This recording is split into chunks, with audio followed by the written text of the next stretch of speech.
আমরা ইনশাআল্লাহ এই সিরিজে কভার করব একটা ক্লাসিক্যাল কিতাব মিল্লাত ইব্রাহিম, ইব্রাহিম আলাইহিস সালাম এর দ্বীন এবং নবী ও রাসূলদের দাওয়া এবং একে ধ্বংস করতে এবং দায়ীদেরকে এই মিল্লাত ইব্রাহিম থেকে সরিয়ে নিতে তাগুতের নেয়া কিছু পদক্ষেপের বর্ণনা।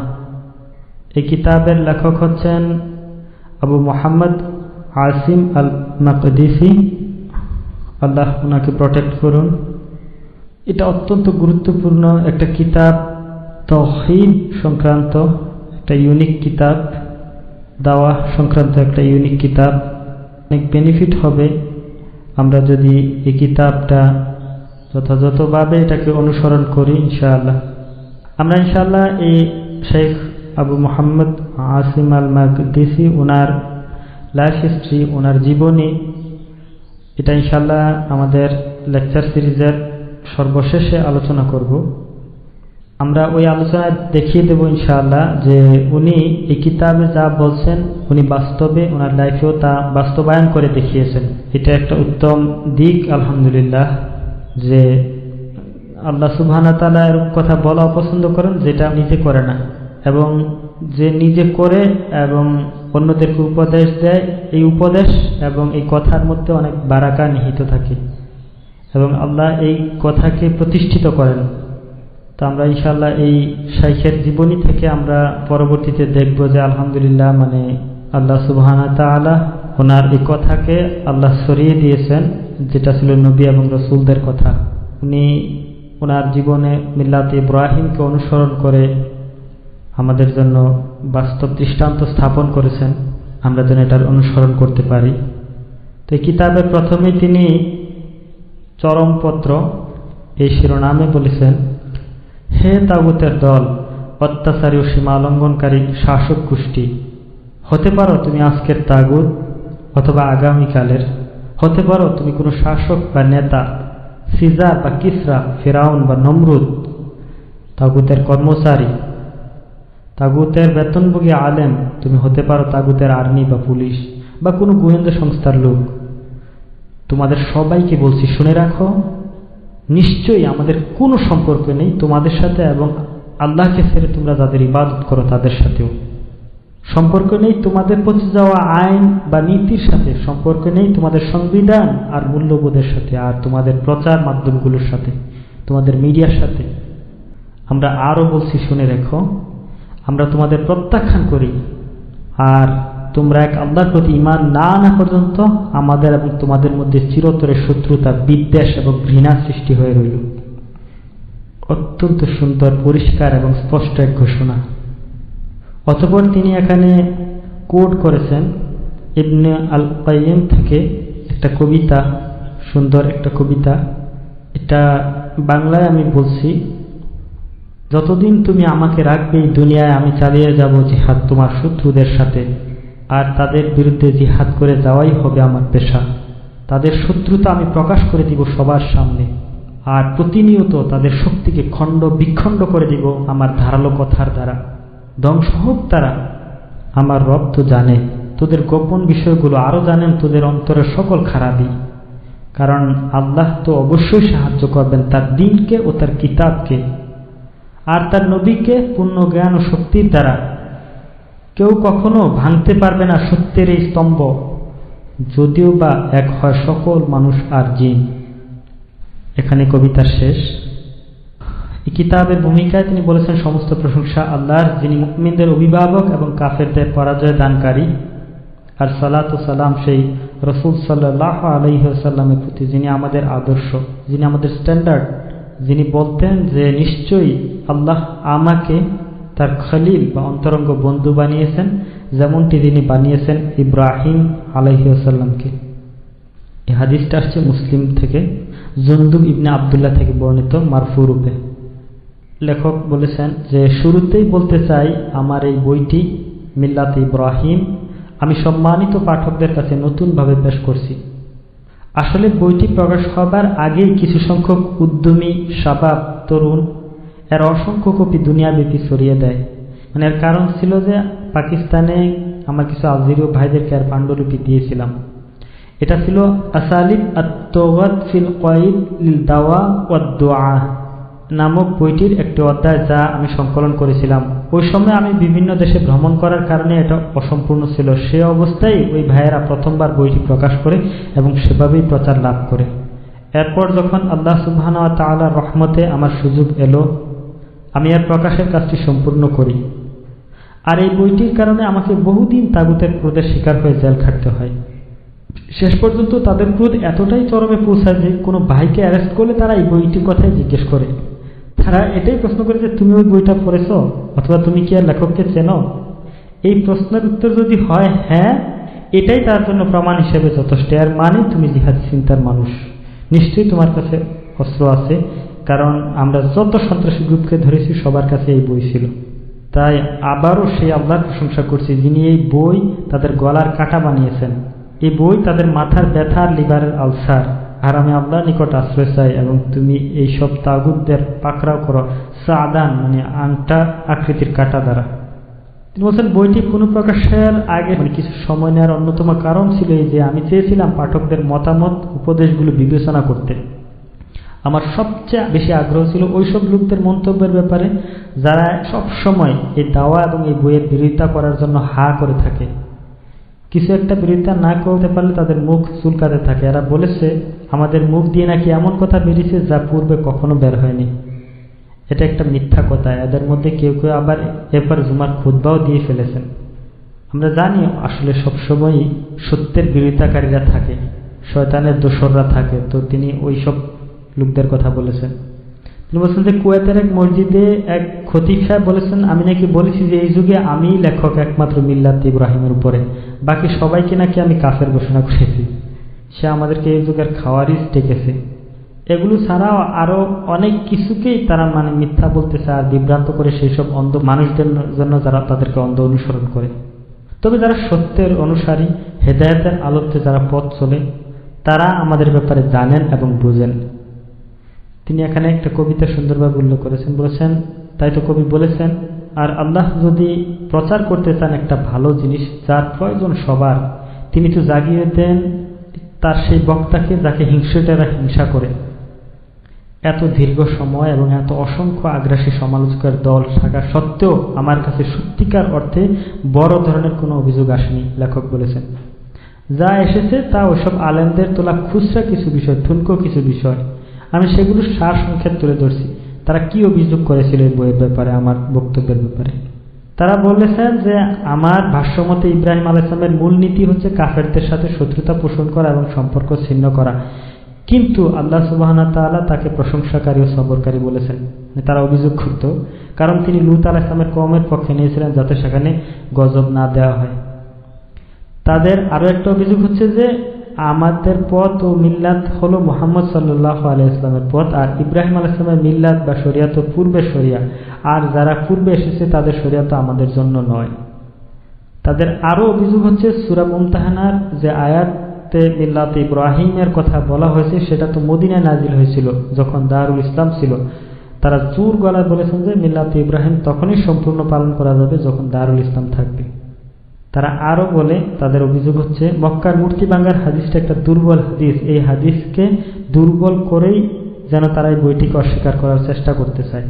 এই হচ্ছে তাদের অনেকগুলো অভিযোগের মধ্যে মূল 4টা অভিযোগ।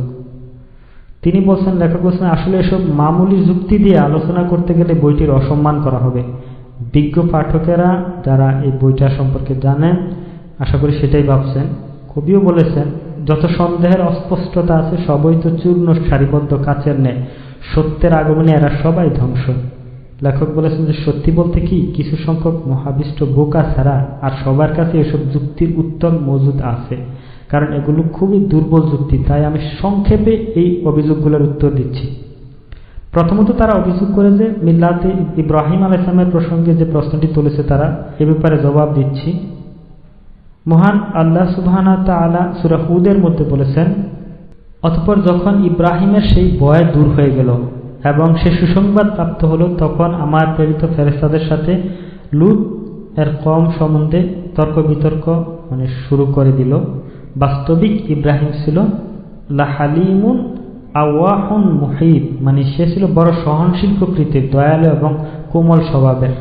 আসলে এই আয়াত দ্বারা তাদের মিথ্যা অভিযোগ কখনোই সত্য প্রমাণ করা যায় না, কারণ তাফসীরকারগণ স্পষ্টই বলেছেন যে ইব্রাহিম আলাইহিস সালামের দুশ্চিন্তা ছিল লূত আলাইহিস সালামকে নিয়ে, তার কওমকে নিয়ে নয়। যখন ফেরেশতারা বলেছিল যে নিশ্চয় আমরা এই জনপদবাসীকে ধ্বংস করব, সূরা আনকাবুতের 31 নম্বর আয়াতে, ইব্রাহিম আলাইহিস সালাম বলেন যদি তোমরা সেখানে 50 জন মুসলিম পাও তাহলেও কি ধ্বংস করবে? তারা বলল না। তিনি বললেন তাহলে 40 জন? তারা বলল না। তিনি বললেন তাহলে 20 জন? তারা বলল না। তিনি বললেন তাহলে সেখানে যদি 10 জন বা 5 জন থাকে? তারা বলল না। তিনি বললেন তাহলে যদি 1 জন থাকে? তারা বলল না। তখন তিনি বলেন যে সেখানে তো লূত আছে। তারা বলল সেখানে কারা আছে আমরা তা তো ভালো করেই জানি, আমরা লূত এবং তার পরিবারকে রক্ষা করবই, আর তার স্ত্রীকে ব্যতীত। সূরা আনকাবুতের 32 নম্বর আয়াতে তারা যে জবাবটা ছিল, ইব্রাহিম আলাইহিস সালাম বলেছিলেন যে তিনি বললেন সেখানে তো লূত আছে। ফেরেশতারা জবাবে বলল সেখানে কারা আছে আমরা তা তো ভালো করেই জানি, আমরা লূত এবং তার পরিবারকে রক্ষা করব, তার স্ত্রীকে ব্যতীত। এই আয়াত দ্বারাই ওই ঘটনার ব্যাখ্যা দিয়েছেন তাফসীরকারগণ। এটা তাফসীরে আত-তাবারিতে বর্ণিত হয়েছে, ইবনে কাসিরে আসছে। কোরআনের সবচেয়ে গ্রহণযোগ্য ব্যাখ্যা তাফসীর হলো কোরআন দ্বারা কোরআনের তাফসীর। আমরা এটা জানি, এটা একটা মূল নীতি যে কোরআন দ্বারা কোরআনের তাফসীর করা এটা হচ্ছে সবচেয়ে গ্রহণযোগ্য। উল্লেখযোগ্য সূরা হুদের ওই আয়াতটি সূরা আনকাবুতের আয়াতটি দ্বারা ব্যাখ্যা করে তিনি দেখিয়েছেন ইব্রাহিম আলাইহিস সালাম তার কওমের ব্যাপারে ঝগড়া করেন নাই, বরং লূত আলাইহিস সালাম তাদের মধ্যে আছে, যদি ওই জাতিকে ধ্বংস করে দেয় লূতের কি হবে এই চিন্তা তিনি তাদের সাথে ঝগড়া করেছিলেন। তাদের সাথে ঝগড়া নয়, মানে যুক্তি দিয়েছিলেন। আবারও আমরা দেখি যে সূরা আনকাবুতের 31 থেকে 32 নম্বর আয়াতে, আর যখন আমার ফেরেশতাগণ সুসংবাদ নিয়ে ইব্রাহিমের কাছে আগমন করলো তখন তারা বলল আমরা এই জনপদের অধিবাসীদেরকে ধ্বংস করব, নিশ্চয় এরা এই অধিবাসীরা হচ্ছে জালেম। ইব্রাহিম আলাইহিস সালাম বললেন সেখানে তো লূতও আছে। তারা বলল সেখানে কারা আছে আমরা তা ভালো করেই জানি, আমরা লূতকেও তার পরিবারকে অবশ্যই রক্ষা করব, তার স্ত্রী ব্যতীত, কারণ সে পশ্চাতে অবস্থানকারীদের অন্তর্ভুক্ত। সূরা আনকাবুত 31 থেকে 32 নম্বর আয়াত। সুতরাং আমরা দেখতে পাই যে ইব্রাহিম আলাইহিস সালামের মূল চিন্তাটাই ছিল লূত আলাইহিস সালামের ব্যাপারে।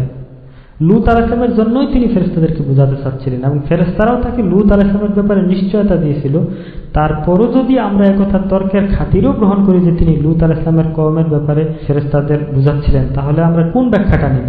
তিনি ওই কাফের এবং জালিমদের পক্ষে ছিলেন এবং তাদের সাহায্য করতে চাচ্ছিলেন? নাউজুবিল্লাহ। কিভাবে আমরা একজন নবীর ব্যাপারে কথা বলতে পারি? নাকি তিনি চাচ্ছিলেন যে তাদের উপর আযাব আসার আগে তারা হেদায়েত প্রাপ্ত হোক? অবশ্যই নবীরা ছিলেন তাদের কওমের মধ্যে সবচেয়ে কোমল হৃদয়ের, তার মানে এই নয় যে তারা কাফেরদের পক্ষে ছিলেন। তাদের দাওয়ার কারণে তারা সবসময় চাইতেন যেন মানুষ হেদায়েত পায়। যেমন আমরা মুহাম্মদ সাল্লাল্লাহু আলাইহি ওয়াসাল্লামের ক্ষেত্রে দেখতে পাই, তিনি যখন দাওয়া দিতে গিয়েছিলেন তখন ওদের থেকে যখন কঠিন যাতন, কঠিন অপমান আসলো, তারপরে তারা বাচ্চাদেরকে লেলিয়ে দিয়েছিল পাগল বলে, রাসূল সাল্লাল্লাহু আলাইহি ওয়াসাল্লামের পিছনে তারা রক্তাক্ত করে দিয়েছিল পাথর নিক্ষেপ করে করে। তিনি অত্যন্ত কঠিনভাবে মানসিকভাবে কষ্ট পেয়েছিলেন। তখন আল্লাহ সুবহানাহু ওয়া তাআলা পাহাড়ের ফেরেশতাদেরকে পাঠালেন আল্লাহ রাসূল সাল্লাল্লাহু আলাইহি ওয়াসাল্লামের কাছে, তিনি যেন ওই কাফের সম্প্রদায়ের বিরুদ্ধে এই ফেরেশতাদেরকে হুকুম করতে পারেন। অর্থাৎ ফেরেশতারা আশা বলল এই কওমকে ধ্বংস করার জন্য বা কি করতে হবে হুকুম দেওয়ার জন্য। কিন্তু আল্লাহ রাসূল সাল্লাল্লাহু আলাইহি ওয়াসাল্লাম কি বলছিলেন যে বরং আমি আশা করি আল্লাহ তাআলা তাদের বংশধরদের মধ্য থেকে এমন মানুষ বের করবে যারা শুধুমাত্র আল্লাহর ইবাদত করবে এবং তার সাথে কাউকে শিরক করবে না। সুবহানাল্লাহ। হাদিসটা ইমাম বুখারী এবং মুসলিম বর্ণনা করেছেন। রাসূল সাল্লাল্লাহু আলাইহি ওয়াসাল্লাম যখন তায়েফের মধ্যে গিয়েছিলেন দাওয়াত দিতে তখন এটা জবাবে এটা আসছিল। লেখক বলেছেন যে নবী রাসূলগণ সকলের চেয়ে সম্মানিত মানুষ, তাদের ব্যাপারে আমাদের আদব হলো আমরা তাদের ব্যাপারে কখনো নেতিবাচক চিন্তা করব না, তাদের ব্যাপারে এমন কোনো বুঝ দিব না যা কিতাবে বর্ণিত তাদের দাওয়ার বিরোধী, তাদের কোনো দুষ্ত্রুটি খোঁজাও আমাদের উচিত নয়, নাউজুবিল্লাহ। আর যারা তাদের ব্যাপারে ভুল ব্যাখ্যা দিতে চায় তারা নিজেরাই নিজেদের ধোঁকা দেয়, কারণ তাদের যুক্তিগুলো কোরআনের বক্তব্যের বিরোধী। আল্লাহর নবীগণ হচ্ছেন সেই মানুষ যাদেরকে মূলত পাঠানোই হয়েছে শিরক আর কুফরের শত্রু হিসাবে, আর মানে কাফেরদের এবং মুশরিকদের সাথে স্পষ্টভাবে শত্রুতা পোষণ করেন। যখন এই বিভ্রান্তের দল কোনো বক্তব্যের কোনো দলিল পায় না তখন কিতাব থেকে তারা এমন আয়াত খুঁজতে থাকে যেমনটি তাদের মন চায়। তারা সেই সব আয়াত খোঁজে যেগুলো দ্বারা জোড়াতালি দিয়ে তাদের খোরা যুক্তিকে দাঁড় করাতে পারে। তারা কিছু আয়াতের ভুল ব্যাখ্যা দিয়ে কোরআনের সেই আয়াতকে অস্বীকার করে যেগুলো স্পষ্ট এবং সন্দেহাতীত। যেরকম সূরা মুমতাহিনার আয়াতটা, যেটা আল্লাহ সুবহানাহু ওয়া তাআলা বলেছেন, আর অবশ্যই তোমাদের জন্য উত্তম আদর্শ রয়েছে ইব্রাহিম এবং তার অনুসারীদের মধ্যে। তারা তাদের সম্প্রদায়কে বলেছিল, আমাদের কোন সম্পর্ক নেই তোমাদের সাথে এবং আল্লাহকে ছেড়ে তোমরা তাদের ইবাদত করো তাদের সাথেও। সূরা মুমতাহানার 4 নম্বর আয়াত। আমরা দেখি যে এই আয়াতের মধ্যে আল্লাহ সুবহানাহু ওয়া তাআলা বলেছেন, ক্বাদ কানাত লাকুম উসওয়াতুন হাসানাহ, তোমাদের জন্য একটি উত্তম আদর্শ রয়েছে। আল্লাহ সুবহানাহু ওয়া তাআলা ঠিক এর এক আয়াত পরে সূরা মুমতাহানার 6 নম্বর আয়াতে আবার বলেছেন, অর্থাৎ ইব্রাহিম এবং তার অনুসারীদের মধ্যে আদর্শ রয়েছে তাদের জন্য যারা আল্লাহ আখিরাতে প্রত্যাশা করে তাদের জন্য।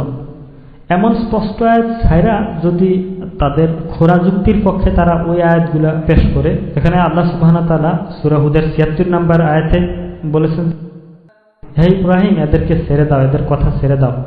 লেখক বলেছেন যে একবার চিন্তা করে দেখুন এসব বিভ্রান্ত মানুষের কথা, শয়তান কিভাবে তাদেরকে পথভ্রষ্ট করেছে, এবং প্রশংসা করেন মহান আল্লাহ তাআলা যিনি হেদায়েতের পথ দেখিয়েছেন। তাদের দ্বিতীয় অভিযোগ হচ্ছে, তারা বলে যে ইব্রাহিম আলাইহিস সালামের শরিয়া আমাদের পূর্বের উম্মার জন্য, আমাদের জন্য ইব্রাহিম আলাইহিস সালামের শরিয়া নয়। মানে তাদের এই যুক্তি হচ্ছে আশ্চর্য যুক্তি। এই যদি তাদের কথা হয় তাহলে আল্লাহ তাআলার সেই সব আয়াত সম্পর্কে তারা কি বলবে, যেখানে আল্লাহ সুবহানাহু ওয়া তাআলা বলেছেন যে আর অবশ্যই তোমাদের জন্য উত্তম আদর্শ রয়েছে ইব্রাহিম এবং তার অনুসারীদের মধ্যে। তারা তাদের সম্প্রদায়কে বলেছিল, আমাদের কোনো সম্পর্ক নেই তোমাদের সাথে এবং আল্লাহকে ছেড়ে তোমরা যাদের ইবাদত করো তাদের সাথেও। আমরা তোমাদেরকে প্রত্যাখ্যান করি, তোমরা এক আল্লাহর প্রতি ঈমান না আনা পর্যন্ত আমাদেরও তোমাদের মধ্যে চিরতরে শত্রুতা বিদ্বেষ হয়ে রইল। আল্লাহ সুবহানাহু ওয়া তাআলা একটা আয়াত পরে সূরা মুমতাহানার 6 নম্বর আয়াতে আল্লাহ আরো বলছেন যে তোমরা যারা আল্লাহ এবং আখিরাতে প্রত্যাশা করো অবশ্যই তাদের জন্য উত্তম আদর্শ রয়েছে তাদের মধ্যে, অর্থাৎ ইব্রাহিম এবং তার অনুসারীদের মধ্যে। আর কেউ মুখ ফিরে নিলে সে জেনে রাখুক আল্লাহ তো অভাবমুক্ত প্রশংসার্য। এখানেই শেষ নয়, লেখক বলেছেন আল্লাহ সুবহানাহু ওয়া তাআলা আরো বলেছেন সূরা বাকারার মধ্যে যে মিল্লাতে ইব্রাহিম থেকে কে বিমুখ হতে পারে, সে ছাড়া যে নিজেকে নির্বোধ বানিয়েছে। আল্লাহ তাআলা অন্য আয়াতে উল্লেখ করেছেন যে সূরা নাহলের 123 নম্বর আয়াতে আল্লাহ বলেছেন যে অতঃপর আমি আপনার প্রতি ওহী প্রেরণ করলাম যে আপনি একনিষ্ঠভাবে ইব্রাহিমের মিল্লাত অনুসরণ করুন এবং তিনি মুশরিকদের দলভুক্ত ছিলেন না। সূরা নাহল 123 নম্বর আয়াত। এছাড়া রাসূল সাল্লাল্লাহু আলাইহি ওয়াসাল্লামের সুন্নাহতে নির্ভরযোগ্য সহিহ অনেক হাদিস পাওয়া যায় যেখানে রাসূল সাল্লাল্লাহু আলাইহি ওয়াসাল্লাম আল হানিফিয়া, আমাদের পিতা ইব্রাহিম আলাইহিস সালামের মিল্লাত এভাবে উল্লেখ করেছেন। কোরআন ও সুন্নাহতে এমন অসংখ্য দলিল আছে যা প্রমাণ করে যে মুহাম্মদ সাল্লাল্লাহু আলাইহি ওয়াসাল্লামের দাওয়া এর মাঝে কুফফারদের প্রতি প্রকাশ্য শত্রুতা ও তাদের বিরোধিতা ছিল, এবং শত্রুতা ছিল তাদের উপাস্য এবং তাদের আইন বিধানের প্রতি। আর এটাই ছিল আমাদের পিতা ইব্রাহিম আলাইহিস সালামের মূল স্তম্ভ, মিল্লাতের মূল স্তম্ভ। বুখারী এবং মুসলিম থেকে হাদিস পাওয়া যায় যে নবীগণ সবাই ছিলেন বিশেষ যে আলাদ সন্তান, অর্থাৎ তাদের ভিত্তি ছিল এক এবং অভিন্ন, তবে শরিয়ার শাখা প্রশাখার কিছু ভিন্নতা ছিল। তিনি বলছেন যে আমরা এই কিতাবের মধ্যে এটাই প্রমাণ করার চেষ্টা করেছি যে তাওহীদের দাবি হলো শিরকের সাথে শত্রুতা পোষণ করা এবং সমর্থকদের বিরুদ্ধে অবস্থান নেওয়া।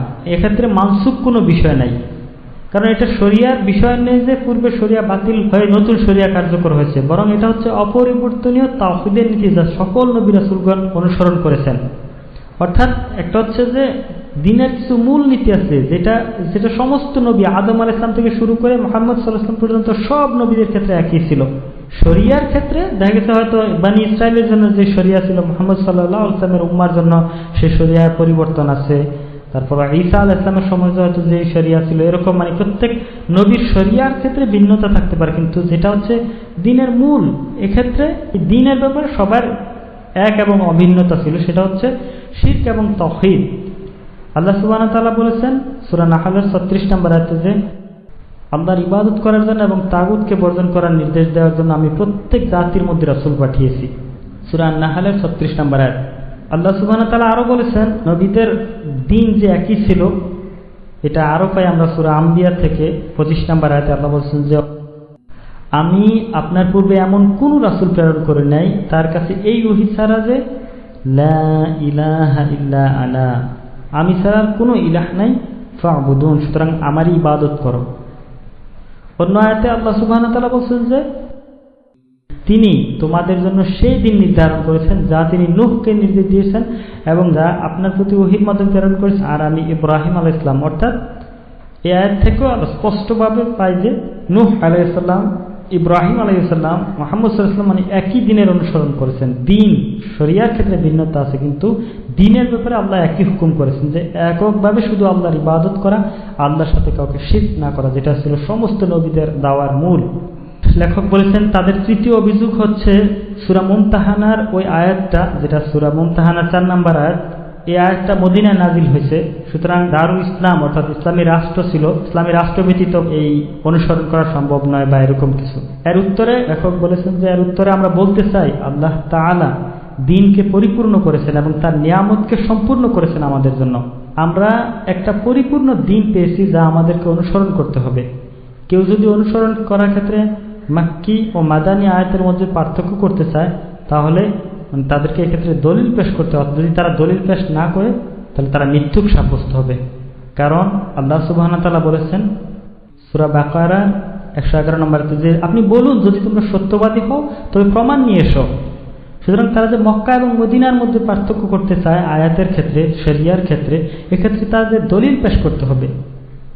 কোনো দলিল ছাড়া ইচ্ছামতো এমন যুক্তি পেশ করলে যা বাস্তবিকই দ্বীনের মধ্যে ব্যাপক ভ্রান্তির দরজা খুলে দেয়। সেই সাথে এই ধরনের যুক্তি শরিয়ার অনেক বিষয়কে অস্বীকার করতে বলে। তারা যদি একথা বলতে যে মিল্লাত পূর্ণ বহিঃপ্রকাশ ঘটানো বা প্রকাশ্য ঘোষণা দেওয়া বিষয়টি, এই কাজটি মুসলিমদের ক্ষমতার উপর নির্ভর করে, তাহলে আমাদের কোনো বিরোধিতা থাকতো না। কিন্তু তারা তো যুক্তি দিয়েছে বর্তমান অবস্থায় এ ধরনের কাজকে অবান্তর বলে উড়িয়ে দিতে চাচ্ছে, নাউজুবিল্লাহ। ইব্রাহিম আলাইহিস সালাম যখন তার অল্প সংখ্যক অনুসারীদের নিয়ে এই ঘোষণা দেন, তখন তো তার কোনো রাষ্ট্র ছিল না, বরং তারা সবাই ছিলেন দুর্বল। তারপরও আল্লাহ তাআলা ইব্রাহিম আলাইহিস সালামকেই আমাদের উত্তম আদর্শ বলেছেন, উসওয়াতুন হাসানাহ বলেছেন, যারা বিশ্বাস রাখে আল্লাহ এবং আখিরাতের প্রতি, তাদের জন্য। একথা আমরা ভালো করে জানি যে মুহাম্মদ সাল্লাল্লাহু আলাইহি ওয়াসাল্লাম মক্কি কি মাদানী, ওনার সারা জীবনেই তিনি এই তাওহীদের দাওয়াত দিয়ে গেছেন। রাসূল সাল্লাল্লাহু আলাইহি ওয়াসাল্লাম তার দাওয়ার মাঝে তিনি সম্পর্ক ছিন্ন করেছেন শিরকের সাথে, আর মানে তারা যেগুলোর ইবাদত করত সেগুলোর সাথে। এটাই ছিল ইমানের সবচেয়ে মজবুত বন্ধন, যার ইতিহাস আমরা সিরাতের মধ্যে খুঁজে পাই, আল্লাহ রাসূলের জীবনের মধ্যে খুঁজে পাই। এই বইয়ের মধ্যে আমরা কিছু উদাহরণ তুলে ধরতেছি, এক্সাম্পল দিচ্ছি। যদি তর্কের খাতিরে ধরেও নেই যে এই আয়াতটির সাথে ইসলামী রাষ্ট্র থাকা না থাকার সম্পর্ক রয়েছে, তাহলে ওই সমস্ত সূরা ও আয়াত সম্পর্কে কি বলবেন যেখানে শিরকের সাথে শত্রুতাকে স্পষ্ট করা হয়েছে? অর্থাৎ সূরা আল কাফিরুনের মধ্যে, যেটা মক্কার মধ্যে নাজিল হয়েছে, আল্লাহ সুবহানাহু ওয়া তাআলা যেখানে নির্দেশ দিয়েছেন, হে কাফিরগণ, আমি তার ইবাদত করি না যার ইবাদত তোমরা করো, এটা স্পষ্টভাবে নির্দেশ দিয়েছিলেন। সূরা কাফিরুনের 6 নম্বর আয়াতে আল্লাহ বলছেন যে তোমাদের দিন তোমাদের জন্য এবং আমাদের দিন আমাদের জন্য। আল্লাহ সুবহানাহু ওয়া তাআলা আর সূরা লাহাবের মধ্যে ধ্বংস হোক আবু লাহাবের 2 হাত এবং ধ্বংস হোক সে নিজেও, স্পষ্টভাবে মক্কার লিডার কাফেরের বিরুদ্ধে আল্লাহ বলেছিলেন, আয়াত নাযিল করেছিলেন, রাসূল সাল্লাল্লাহু আলাইহি ওয়াসাল্লাম প্রকাশ্যে পাঠ করেছিলেন।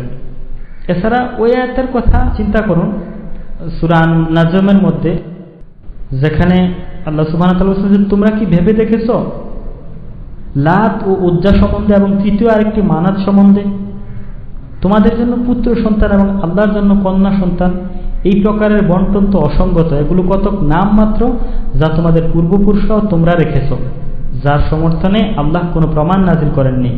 তারা তো অনুমান এবং নিজেদের প্রবৃত্তির অনুসরণ করে, অথচ তাদের নিকট তাদের প্রতিপালকের তরফ থেকে পথ নির্দেশ এসেছে।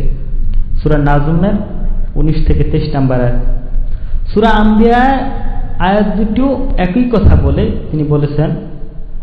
আয়াত দুটো হচ্ছে সূরা আম্বিয়ার 98 থেকে 99 নম্বর আয়াত, যেখানে আল্লাহ সুবহানাহু ওয়া তাআলা বলেছেন যে নিশ্চয়ই তোমরা কাফিররা এবং তোমাদের ওইসব ইলাহ যাদের তোমরা আল্লাহকে ইবাদত করছো সবাই জাহান্নামের ইন্ধন হবে, তোমরা সবাই তাতে প্রবেশ করবে। যদি তোমাদের এই আলিহারা, এই বহু ইলাহগুলো প্রকৃত উপাস্য হতো তাহলে তারা জাহান্নামে প্রবেশ করতো না, আর তারা সবাই তো অনন্তকাল থাকবে। এসব আয়াতেই মক্কায় নাজিল হয়েছে। এমন আরো অনেক আছে, আমরা এই কিতাবে আরো উল্লেখ করতে চাই যে আল্লাহর সেই বক্তব্য যা রাসূল সাল্লাল্লাহু আলাইহি ওয়াসাল্লামের ব্যাপারে দিয়েছেন। আল্লাহ বলেছেন সূরা আম্বিয়ার 36 নম্বর আয়াতে, আর যখন কাফেররা আপনাকে দেখে তখন তারা আপনাকে শুধু ঠাট্টা বিদ্রুপের পাত্ররূপে গ্রহণ করে। তারা বলে যে এ কি সেই লোক তোমাদের দেবদেবীদের ব্যাপারে সমালোচনা করে। সূরা আম্বিয়া 36 নম্বর আয়াত। আয়াতের শেষ অংশে আল্লাহ সুবহানাহু ওয়া তাআলা মেনশন করেছেন যে তারা বলতো যে এটা কি সেই লোক যে তোমাদের দেবদেবীদের সমালোচনা করে। অর্থাৎ রাসূল সাল্লাল্লাহু আলাইহি ওয়াসাল্লাম তাদের এই দেবদেবীদের বিরুদ্ধে কথা বলতেন, তাদের বিরুদ্ধে তাদের ইবাদত থেকে দূরে থাকতে বলতেন প্রকাশ্যে, এবং তিনি নিজেদেরকে এসব মুশরিক এবং কাফেরদের থেকে মুক্ত ঘোষণা করেছেন। এসব ঘটনা কি মদিনার নাকি মক্কার? মানে উদাহরণ, এক্সাম্পল এরূপ আরো অনেক রয়েছে। বিরোধীদের তরফ থেকে চতুর্থ অভিযোগ ছিল যে রাসূল সাল্লাল্লাহু আলাইহি ওয়াসাল্লাম যে মক্কায় থাকতে মূর্তি ভাঙার যে হাদিসটা, এটাকে দুর্বল হাদিস বলতো এবং এটা বলে মিল্লাত ইব্রাহিমকে বক্তব্যকে উড়িয়ে দেওয়ার চেষ্টা করত। লেখক বলেছেন যে এক্ষেত্রে আমাদের জবাব হলো এই হাদিসটি হাসান সূত্রে মুসনাদ আল ইমাম আহমদ কর্তৃক বর্ণিত হয়েছে। আলী রাদিয়াল্লাহু আনহু থেকে তিনি বলেন যে রাসূল সাল্লাল্লাহু আলাইহি ওয়াসাল্লাম এবং আমি, মানে আলী রাদিয়াল্লাহু আনহু, বের হলাম আর কাবা পর্যন্ত পৌঁছলাম। অতঃপর রাসূল সাল্লাল্লাহু আলাইহি ওয়াসাল্লাম আমাকে বললেন যে বসো, এবং তিনি আমার কাঁধের উপর উঠলেন। অতঃপর আমি তাকে উঁচু করতে লাগলাম। তিনি আমার দুর্বলতা বুঝতে পারলেন। অতঃপর তিনি নামলেন আমার কাছ থেকে এবং রাসূল সাল্লাল্লাহু আলাইহি ওয়াসাল্লাম আমার জন্য বসে পড়লেন এবং বললেন যে আমার ঘাড়ের উপর ওঠো। তিনি, আলী রাদিয়াল্লাহু আনহু, বললেন, সুতরাং আমি তার ঘাড়ের উপর উঠলাম। অতঃপর তিনি আমার নিয়ে উঠে দাঁড়ালেন। আলী রাদিয়াল্লাহু আনহু বলেন যে আমার মনে হতে লাগলো আমি যেন ইচ্ছা করলে আকাশের দিগন্তে পৌঁছতে পারতাম, যতক্ষণ না আমি সেই ঘরের কাবা উপরে পৌঁছলাম যেখানে তামা বা পিতলের মূর্তি ছিল। সুতরাং এটিকে এর ডানে বামে সামনে ও পিছনে ঠেললাম যতক্ষণ না এটি আমার আয়ত্তে আসলো। অতঃপর রাসূল সাল্লাল্লাহু আলাইহি ওয়াসাল্লাম আমাকে বললেন, এবার ওটাকে ফেলে দাও। সুতরাং আমি এটাকে ফেলে দিলাম এবং এটা ভাঙা বোতলের ন্যায় চূর্ণ হয়ে গেল। সুবহানাল্লাহ। এরপর আমি নামলাম এবং রাসূল সাল্লাল্লাহু আলাইহি ওয়াসাল্লাম আমি দ্রুত প্রস্থান করলাম যতক্ষণ না আমরা বাড়িগুলোর মধ্যে ঢুকে গেলাম, এই ভয়ে যে কওমের কেউ হয়তো আমাদের দেখে ফেলবে। অতঃপর লেখক বলেছেন যে আমার বক্তব্য হলো, আর তাছাড়া এই হাদিসটি উল্লেখ করার পর এই কিতাবে আমি একথা উল্লেখ করেছি যে এসব সত্ত্বেও আমরা যদি তর্কের খাতিরে স্বীকারও করে নিই যে মক্কায় যখন ইসলাম দুর্বল অবস্থায় ছিল তখন রাসূল সাল্লাল্লাহু আলাইহি ওয়াসাল্লাম কর্তৃক মূর্তি ভাঙার ঘটনাটি সহিহ নয়, তারপরও তিনি যখন একান্ত অনুসরণের দ্বারা এই মিল্লাতের অনুসারী ছিলেন, অর্থাৎ ইব্রাহিম আলাইহিস সালামের মিল্লাতের অনুসারী ছিলেন, কঠোরভাবে তিনি এটিকে অনুশীলন করেছিলেন, কারণ তিনি কখনো এক মুহূর্তের জন্য কাফেরদের সাথে আপোষ করেন নাই আর তাদের মিথ্যা ভণ্ডামি বা তাদের দেবতাদের বিরোধিতা করা থেকে বিরত হন নাই, বরং এই 13 বছর এবং এর পরবর্তী বছরসমূহেও তার সকল লক্ষ্য এবং প্রচেষ্টার কেন্দ্রবিন্দু ছিল আনি আবুদুল্লাহ ওয়াজতানিবুত তাগুত, আল্লাহর ইবাদত করো এবং তাগুত থেকে দূরে থাকো। সুতরাং তিনি 13 বছর তাদের মধ্যে অবস্থান করেছেন। এর মানে এই নয় যে তিনি তাদের গুণগান করেছে বা প্রশংসা করেছে অথবা তাদের সম্মান করার মতো কোনো চুক্তি করেছেন। লেখক বলছেন যে রাসূল সাল্লাল্লাহু আলাইহি ওয়াসাল্লাম বরং প্রকাশ্যে মুশরিকদের সাথে এবং তাদের কর্মকাণ্ডের সাথে শত্রুতা এবং বিচ্ছিন্নতার ঘোষণা দিতেন ও তার সাহাবাদের দুর্বলতা সত্ত্বেও তাদের এসব দেবদেবীদের প্রতি, এসব মূর্তিদের প্রতি কুফর ঘোষণা করতেন। ইতিমধ্যেই আমরা এই জিনিসটাকে স্পষ্ট করেছি। আপনি যদি মাক্কি যুগে নাজিলকৃত সূরাগুলো পড়েন তাহলে বিষয়টি অধিকাংশই আপনার কাছে পরিষ্কার হয়ে যাবে। সুতরাং এটা তেমন নয় যেমন সমালোচকরা ভেবেছেন, শুধুমাত্র একটা হাদিসের উপর ভিত্তি করেই পুরো আলোচনাকে দুর্বল হিসাবে গণ্য করেছেন, বরং এই বিষয়ের পক্ষে ইসলামী শরিয়াতের বড় বড় সাক্ষী, দলিল, স্পষ্ট সুনিশ্চিত নীতি এবং সুপ্রতিষ্ঠিত বিধান রয়েছে যা প্রকৃতপক্ষে কেউই অস্বীকার করবে না, একমাত্র সে ছাড়া যে নিজেকে অহংকার করে কোনো কিছু অস্বীকার করে। এখানে তিনি কবিতা মেনশন করেছেন, আর সত্য তো এক শক্ত পিলার, ভাঙবে তাকে সাধ্য টাকার, যদিও তুমি একসাথে নাও সমস্ত কিছু জগৎটার। লেখক বলেছেন, আশা করি এই আলোচনায় আমাদের জন্য যথেষ্ট যারা হেদায়েত পেতে চায়। এই ভূমিকা সমাপ্ত করার আগে আমি আরও একটি বিষয় উল্লেখ করতে চাই, কারণ জেলে থাকাকালীন কিছু সুপরিচিত ইফজাই দলের ব্যক্তিদের সাথে আমার ঈমান ও তৎসংক্রান্ত বিষয় নিয়ে বিতর্ক হয়েছে। ইরজাই দল বলতে আসলে মুরজিয়াদেরকে বোঝানো হয়, যারা মনে করে যে মানুষ কোনোভাবে কাফের হয় না। তারা কখনোই তাদেরকে তাকফির করে না যারা আল্লাহর আইন বাদ দিয়ে তাদের আইন প্রতিষ্ঠা করে, নিজেদের মানুষের আইন প্রতিষ্ঠা করে বা আল্লাহর আয়াত নিয়ে ঠাট্টা বিদ্রুপ করে। তিনি বলছেন যে জেলে আমার এসব ইরজাই দলের সাথে কিছু কথা হয়েছে, ঈমান এবং তৎসংক্রান্ত বিষয়ে বিতর্ক হয়েছে। এদের মধ্যে একজন ছিল যে ছিল এদের নেতাদেরও নেতা, আর সে শিরক এবং মানব রচিত আইনের সৈনিকদের রক্ষা করার জন্য দলিল দিত হাতিব ইবনে আবি বালতাআ রাদিয়াল্লাহু আনহু এবং আবু লুবাবা আল আনসারী রাদিয়াল্লাহু আনহুর ঘটনা থেকে। সে দাবি করত যে হাতিব রাদিয়াল্লাহু আনহু কাফেরদের পক্ষে গুপ্তচরবৃত্তি করেছিল এবং তাদের সাথে হাত মিলিয়েছিল, এবং আবু লুবাবা আল্লাহ ও তার রাসূলের সাথে বিশ্বাসঘাতকতা করেছিল। তবুও রাসূল সাল্লাল্লাহু আলাইহি ওয়াসাল্লাম তাদেরকে কাফের ঘোষণা করেননি, নাউজুবিল্লাহ। আর এখান থেকে সে কিয়াস করে বুঝতে পারে যে এইসব শিরক এবং মানব রচিত আইনের জন্য যুদ্ধরত সৈনিকদের বিরুদ্ধে যুদ্ধ করা শরিয়াত বিরোধী, আর এইসব মানুষের প্রতি তাদের শত্রুতাও ওই দুই সাহাবার আমলের ভিত্তিতেই গড়ে ওঠে। তাদের মতে তাগুতের এসব সহচর এবং সৈনিক যারা শিরক এবং মানব রচিত আইন রক্ষার জন্য ও তাগুতের সিংহাসন রক্ষা করার জন্য জীবনকে উৎসর্গ করেছে এবং শরিয়া ও তার অনুসারীদের বিরুদ্ধে যুদ্ধ করেছে, তাদের কাফের ঘোষণা করা যাবে না, কারণ তাদের অপরাধ হাতিব বা আবু লুবাবার কাজের সমান নয়। সে এসব ধৃষ্টতার চরম সীমা চরমভাবে অতিক্রম করে যখন আমরা তাকে জানালাম যে তারা শিরক এবং মানব রচিত আইনের সৈনিকদের তাকফির করে না, তাদের শুধুমাত্র অন্যায়কারী দুষ্ট লোক মনে করে, আর এতেই সে ওই লিডার সে ক্রোধে ফেটে পড়ে, কারণ তার মতে আমরা তার কথাকে বিকৃত করেছি। সে বলতে চাচ্ছিল যে তাদের কেউ কেউ তাদের ব্যক্তিগত আমলের ভিত্তিতে অন্যায়কারী ফাসেক হতে পারে, কিন্তু তাগুতকে সহায়তা করা বা শরিয়াত ও এর অনুসারীদের বিরুদ্ধে যুদ্ধ করা এসব কোনো কারণে তারা মোটেই দোষী নয়, নাউজুবিল্লাহ। সুতরাং আমি তাদেরকে বললাম, লেখক বলেছেন যে এটা খুবই আশ্চর্যের বিষয় যে শিরক ও তাগুতের সৈনিক যারা আল্লাহর সমকক্ষ মনে করছে তাদেরকে অন্যায়কারী বা ফাসেক বলাকে তোমরা অন্যায় মনে করছো, অথচ হাতিব রাদিয়াল্লাহু আনহুর ব্যাপারে তোমরা নির্দ্বিধায় বলে যাচ্ছ যে সে কাফেরদের সাথে হাত মিলিয়েছিলেন, নাউজুবিল্লাহ, এবং তাদের পক্ষে গুপ্তচর বৃত্তি করেছিলেন। আবার আবু লুবাবা রাদিয়াল্লাহু আনহুর সম্পর্কে তোমরা বলছো যে তিনি আল্লাহ ও তার রাসূলের সাথে বিশ্বাসঘাতকতা করেছিলেন। তার সাহাবাদের ব্যাপারে ধৃষ্টতাপূর্ণ শব্দ ব্যবহার করেছ, অথচ তাগুতের সৈনিকদের ফাসেক বললেও তোমরা রাগে ফেটে পড়ছ। আর এখানেই তাদের সাথে আমাদের পার্থক্য সুস্পষ্ট হয়। লেখক বলেছেন যে আর যখন জেলের ভিতরে ইসলামপন্থীরা আমাদের সাথে তাদের মিলিত ঐক্যবদ্ধ করার প্রয়াস চালায়, তখন এসব ইসলামপন্থীদের সাথে আমাদের কিছু বৈঠক হয়। তখন আমরা দেখলাম যে এরাও ওই তাদেরই মতো একই ধারণা পোষণ করে, অর্থাৎ হাতিব ও আবু লুবাবা রাদিয়াল্লাহু আনহু অন্যান্যদের ব্যাপারে।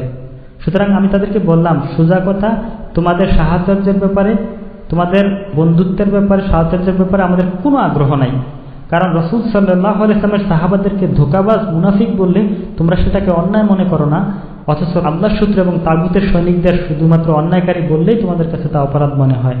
আর এ কারণেই আল্লাহর কসম করে বলছি, তোমাদের সাহচর্যে আমাদের কোনো আগ্রহ নেই, বরং আমরা তোমাদেরকে পাত্তা দিই না এবং তোমাদের নিয়ে আমরা নিজেদের ব্যস্ত রাখতে চাই না, কারণ আমরা এখন জেলে রয়েছি আল্লাহ তাআলার শত্রুদের মাঝখানে। একথা বলার সাথে সাথে তাদের নেতা রেগে গেল এবং তাদের অন্তরের লুকানো সত্য প্রকাশ করে দিয়ে বলল যে প্রকৃতপক্ষে তোমরা মিল্লাত ইব্রাহিমের দিকে আহ্বানকারী একজন ব্যক্তি ছাড়া আর কিছু নও, আর যে ব্যক্তি মিল্লাত ইব্রাহিমের দিকে ডাকে সে রাজনৈতিক কারণে বিভ্রান্ত। তারা যেটার দিকে ডাকে তা আসলে ইহুদি এবং খ্রিস্টানদের সাথে সামঞ্জস্য সৃষ্টিকারী, যারা ইহুদি ইব্রাহিম আলাইহিস সালামের বংশধর। আর এ কারণেই এই ঘটনাটি এখানে উল্লেখ করলাম, যাতে স্থানে একটি মিল্লাত ইব্রাহিম সম্পর্কে মানুষের অজ্ঞতার প্রমাণ থাকে। অর্থাৎ লেখক এখানে এটা বোঝাতে চাচ্ছেন, শেখ মাকদিসি, যে তাদের এসব তথাকথিত সালাফদের লিডারদের যে লিডার, তারই যদি মিল্লাত ইব্রাহিম সম্পর্কে এরূপ অজ্ঞতা, আর সাধারণ মানুষদের মধ্যে কি অবস্থা, তিনি এই জিনিসটাই এখানে মেনশন করতে চেয়েছেন। লেখক বলেছেন যে আমরা তার এই বক্তব্যের কি জবাব দেব এটা আমার জানা নাই, আর আমি এসব মানুষদের জবাব কিভাবে দিব যারা খেলাফত প্রতিষ্ঠা করতে চায় অথচ তারা স্পষ্ট দুটি জিনিসের পার্থক্য বুঝে না। ইব্রাহিমের বংশধরগণ এই কথাটি ইদানিং তাগুতরা ব্যবহার করছে ইহুদিদের ঠান্ডা করে তাদের সাথে শান্তি আলোচনায় বসার জন্য, আর এটির উদ্দেশ্য হলো ইমানের বন্ধনসমূহ ছিন্ন করা এবং দ্বীনের ভিত্তিকে নষ্ট করা, আর আল ওয়ালা ওয়াল বারার নীতিকে নষ্ট করা। এবং আল্লাহ তাআলা তাদের জবাব দিয়েছেন, তিনি বলেছেন, আল্লাহ সুবহানাহু ওয়া তাআলা সূরা আলে ইমরানের মধ্যে বলেছেন যে ইব্রাহিম আলাইহিস সালাম, ইব্রাহিম ইহুদিও ছিল না, খ্রিস্টানও ছিল না। ওয়ালাকিন কানা হানিফাম মুসলিমা, সে ছিল একজন একনিষ্ঠ আত্মসমর্পণকারী মুসলিম, এবং অমা কানা মিনাল মুশরিকিন, এবং তিনি মুশরিকদের অন্তর্ভুক্ত ছিলেন না। অর্থাৎ ইব্রাহিম আলাইহিস সালাম ইহুদিও ছিল না, খ্রিস্টানও ছিল না, সুতরাং তিনি ছিলেন একনিষ্ঠ মুসলিম। সূরা আলে ইমরানের ৬৬ নম্বর আয়াত। লেখক বলেছেন, সুতরাং তারা এই কথার সাথে মিল্লাতে ইব্রাহিমের পার্থক্য করে না, যার কারণে পিতা ও সন্তানের মাঝে সম্পর্ক ছেদ হয়, কারণ এটি হলো আর রহমানের বন্ধুদের সাথে আর শয়তানের বন্ধুদের মাঝে পার্থক্যের মানদণ্ড। আর এ ব্যাপারে আল্লাহ তাআলা কোরআন কারিমে বলেছেন, যে নিজেকে নির্বোধ করেছে, যে নিজেকে বোকা বানিয়েছে, সে ব্যতীত মিল্লাতে ইব্রাহিম থেকে আর কে বিমুখ হবে। সূরা বাকারা এর ১৩০ নম্বর আয়াত। তিনি বলছেন, আমরা এই কিতাবে আপনাদের জন্য বিষয়টিকে ব্যাখ্যা করেছি, সুতরাং বিষয়টি বোঝার জন্য চেষ্টা করবেন এবং এর বিরোধিতাকারীদের বিভ্রান্তিতে কান দিবেন না। হে আমার মুওয়াহ্হিদ ভাই, আসলে এটা খুবই আফসোসের বিষয় যে এই কিতাবটা প্রকাশের পর থেকে শুরু করে আজ পর্যন্ত আমার বিরোধীরা, আমার সাথে বিতর্ককারীরা, বা যারা আমাদের দাওয়ার প্রতি অভিযোগের পর অভিযোগ উত্থাপন করতে, তারা কোনো অন্য কিছুই পাঠায় নাই অভিযোগ হিসাবে, শুধুমাত্র এই কয়েকটি হাস্যকর প্রশ্ন ছাড়া। আর এসব যুক্তিতর্ক এতই নিকৃষ্ট পর্যায়ের যে এর উত্তর দেওয়াটাও আমাদের জন্য অসম্মানজনক, এবং আমরা এসবের উত্তর দিয়ে আমাদের সময় নষ্ট করতাম না যদি না আমরা জানতাম যে আজ আমাদের উম্মাহ মিল্লাতে ইব্রাহিম থেকে অনেক দূরে সরে গেছে, এবং আমাদের অনেকেই এসব মূর্খ এবং ভ্রান্ত আকীদার মানুষদের কথাকে গুরুত্ব দেয়, যাদের ব্যাপারে আল্লাহ সুবহানাহু ওয়া তাআলা সূরা আলে ইমরানের শুরুতে বলেছেন, তিনি তোমাদের প্রতি নাযিল করেছেন এই কিতাব, যার কতক আয়াত হচ্ছে মুহকাম স্পষ্ট, এবং এগুলো হচ্ছে কিতাবের মূল, আর কতক আয়াত হচ্ছে মুতাশাবিহা মানে অস্পষ্ট, যাদের অন্তরে সত্য লঙ্ঘনের প্রবণতা রয়েছে, তারাই শুধু এসব ফিতনা এবং ভুল ব্যাখ্যার উদ্দেশ্যে ওসব মুতাশাবিহাত অস্পষ্ট আয়াতের অনুসরণ করে। আল্লাহ ব্যতীত আর কেউই এর ব্যাখ্যা জানে না। আর যারা জ্ঞানের সুগভীর, তারা বলে, আমরা এটিকে বিশ্বাস করি, সমস্ত আমাদের রবের নিকট থেকে আগত, এবং বুধ শক্তি সম্পন্ন ব্যক্তি ব্যতীত অপর কেউ শিক্ষা গ্রহণ করে না। সূরা আলে ইমরানের ৭ নম্বর আয়াত। লেখক বলেছেন যে, সুতরাং আমি আল্লাহর কাছে এই দ্বীনের বিষয়ের জন্য এবং এর শত্রুদের পরাভূত করার জন্য দোয়া করি, আরো দোয়া করি তিনি যেন আমাদের এই মিল্লাতের উপর কায়েম রাখুন যতদিন আমরা জীবিত থাকি, আমাদেরকে এই মিল্লাতের সৈনিক বানান, এবং তারই পথে আমাদের শহীদের মৃত্যু দান করুন। নিশ্চয়ই তিনি আল কারীম, আল্লাহর রহমত বর্ষিত হোক তার নবী মুহাম্মদ এবং তার পরিবার এবং তার সকল সাহাবাদের উপর। এই পর্যন্তই তিনি তার ভূমিকা অধ্যায়কে শেষ করেছেন মিল্লাতে ইব্রাহিমের। সুবহানাকাল্লাহুম্মা বিহামদিকা আশহাদু আল্লা ইলাহা ইল্লা আনতা আস্তাগফিরুকা ওয়া আতুবু ইলাইক।